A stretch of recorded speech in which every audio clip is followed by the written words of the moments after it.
Hey guys, welcome to the 29th C programming tutorial, and in this tutorial we're going to continue looking at pointers. So right here you've just got a function called func whose return type is void, and this function takes one integer parameter, and then we just set this integer parameter called I equal to 0. Alright, so let's just go up here and create an integer variable called myInt, and I'll set it equal to 5. Then we're going to go ahead and call this function called func and pass through myInt as a parameter. Then after this function is called, we're going to go ahead and print out onto the screen the value of myInt. So modulus I and then myInt. Alright, so now let's go ahead and run this, and you'd think we'd get 0 out onto the screen, but nope, we get 5. And let me go ahead and explain exactly why that is. So right here, what it's doing is it's creating an integer variable called myInt and setting it equal to 5.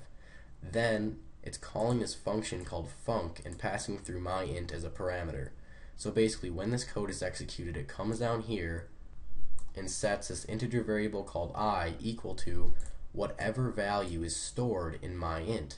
So it just sets I equal to 5, and then it sets I equal to 0 right here. So it never actually changes the value of myInt, it only changes the value of I right here. So then when we go ahead and print out the value of myInt onto the screen, it's still 5. Now let's say that we actually wanted to change the value of a variable inside of a function. So let's say that we wanted to pass through myInt right here and we wanted it to change the value of it. Well, what we'd have to do is we'd have to pass through the address of myInt and change these parameters down here to pointers. So let's just go ahead and do that and see what happens. So if I change this to a pointer, this to a pointer, and we pass through the address of myInt instead of just myInt, and then we dereference I right here and run this, we should get 0 onto the screen. Yep, perfect. Alright, now let me explain why this works right here. So first, it just creates an integer variable called myInt and sets it equal to 5. So myInt is stored right here as 5. Alright, so it's just stored in this unit of memory right here. Alright, then what it does is it calls this function called func and passes through the address of myInt. So now it's setting this integer pointer called I equal to the address of myInt. So let's just say the address of myInt is 1, 2, 3, 4, 5. Alright? And then we'll say that I is stored over here in this unit of memory. So let's just go ahead and blow up this unit of memory right here and see what it looks like.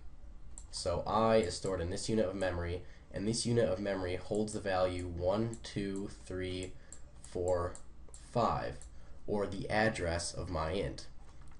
So then what it does down here is it dereferences I, so it goes to the address stored in this unit of memory right here. So it goes to the address 1, 2, 3, 4, 5. So it goes over here, and then what it does, sets the value at that address equal to 0. So it goes to the address 1, 2, 3, 4, 5 right here, and then it just sets this equal to 0. So now it actually does change the value of myInt. So if we run this, we get 0. Alright? So that's pretty much it for this tutorial, so see you guys.